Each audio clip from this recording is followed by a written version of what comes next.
चरण स्पर्श महर्षि, कोटि कोटि नमन। महर्षि, जब हम परिवार या आसपास किसी को कुछ ऐसा करते देखते हैं जो अनुचित है या लोगों के लिए अनुकूल नहीं है, तब हमें कर्म या वाणी से हस्तक्षेप करना चाहिए या ये सोचकर कि ये ही इनका प्रारब्ध है, इसे जाने देना चाहिए? महाराज जी, यदि वो अपने अधिकार के अंतर्गत है, जैसे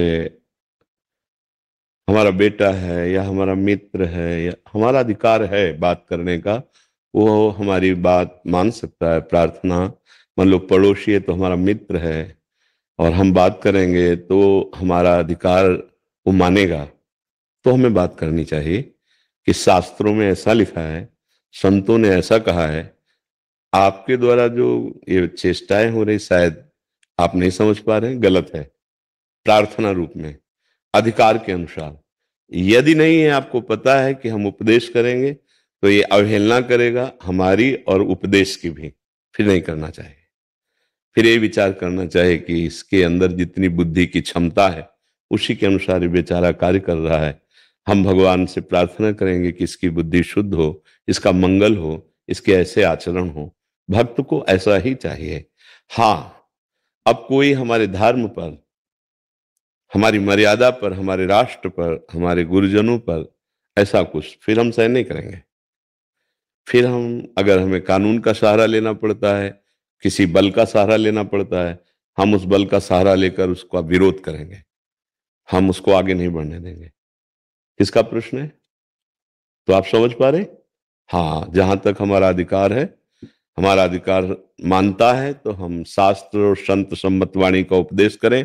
नहीं मानता है तो यदि हमारी हानि नहीं है तो हम उसे छोड़ देते हैं और भगवान से प्रार्थना करते हैं उसकी बुद्धि शुद्ध हो। लेकिन जब मुझे पता है कि ये मेरे धर्म पर, मेरी मर्यादा पर, मेरी आराधना पर, मेरे राष्ट्र पर, समाज पर ये भारी विघ्न बन सकता है, तो फिर हम कानून का या किसी बल का आश्रय लेकर हम उसकी उस वृत्ति को रोकेंगे, उसका विरोध करेंगे।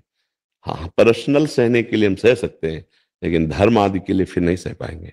फिर हमें विरोध करना चाहिए, वो कायरता होगी, फिर वो अधर्म का बढ़ावा होगा। अधर्मी को हर कदम पे रोक दिया जाए तो अधर्म दूसरे को त्रास नहीं दे पाएगा, दुख नहीं दे पाएगा। यदि अधर्मी को सब छूट देते चले जाएंगे तो महान दुख समाज को पैदा कर देगा। इसलिए अगर ऐसा लगता है कि ये अधर्म युक्त बढ़ता चला जा रहा है और हमारा अधिकार काम करेगा, तो हम समझा देते हैं। नहीं समझा देते तो कानून समझा देगा। हम फिर उसकी कानून व्यवस्था करते हैं। जहां तक सीमा है, सीमा के अंतर्गत है तो हम सह लेते हैं। दोनों बातें बहुत विवेक पूर्वक देखनी चाहिए, क्योंकि भक्त बड़ा सुलझा हुआ व्यक्तित्व होता है। वो अपने को ना तो प्रपंच में फंसाएगा और ना दूसरे को कष्ट देना चाहेगा। पर जब धर्म की बात आ जाएगी, फिर वहां कष्ट का प्रश्न नहीं उठता। धर्म की रक्षा के लिए अगर हमारे प्राण भी चले जाते हैं तो वो ठीक है, वो परम मंगलकारी होगा। ये बात ध्यान रखना है। चाहे स्त्री हो चाहे पुरुष हो, जो उपदेश है वो सार्वजनिक है, सबके लिए है। अपने सहन करने के लिए हम तैयार हैं, लेकिन हमारी मर्यादा, हमारे धर्म, हमारे राष्ट्र पर फिर हम सहन करने के लिए तैयार नहीं, चाहे कोई भी हो उसमें।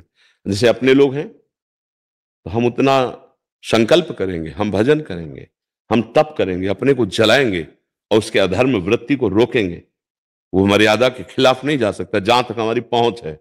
अगर इसके बाद नहीं है तो फिर हम सबसे बड़े न्यायाधीश से न्याय की बात गुहार करेंगे श्री भगवान से कि आप चाहे इसे दंड दीजिए या आप इसकी बुद्धि शुद्ध कीजिए।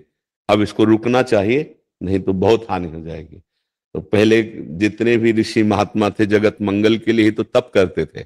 अपना कल्याण तो स्वयं हो जाएगा, उसमें कोई, जगत मंगल के लिए। हम जो भजन कर रहे हैं, जो शास्त्र स्वाध्याय किए, जो तप किया, जो अनुभव हुआ, तो आज उसी को तो बांट रहे हैं कि आप उसे स्वीकार कीजिए, आपको उतनी मेहनत नहीं करनी पड़ेगी और आप स्वीकार किए तो आपका मंगल हो जाएगा।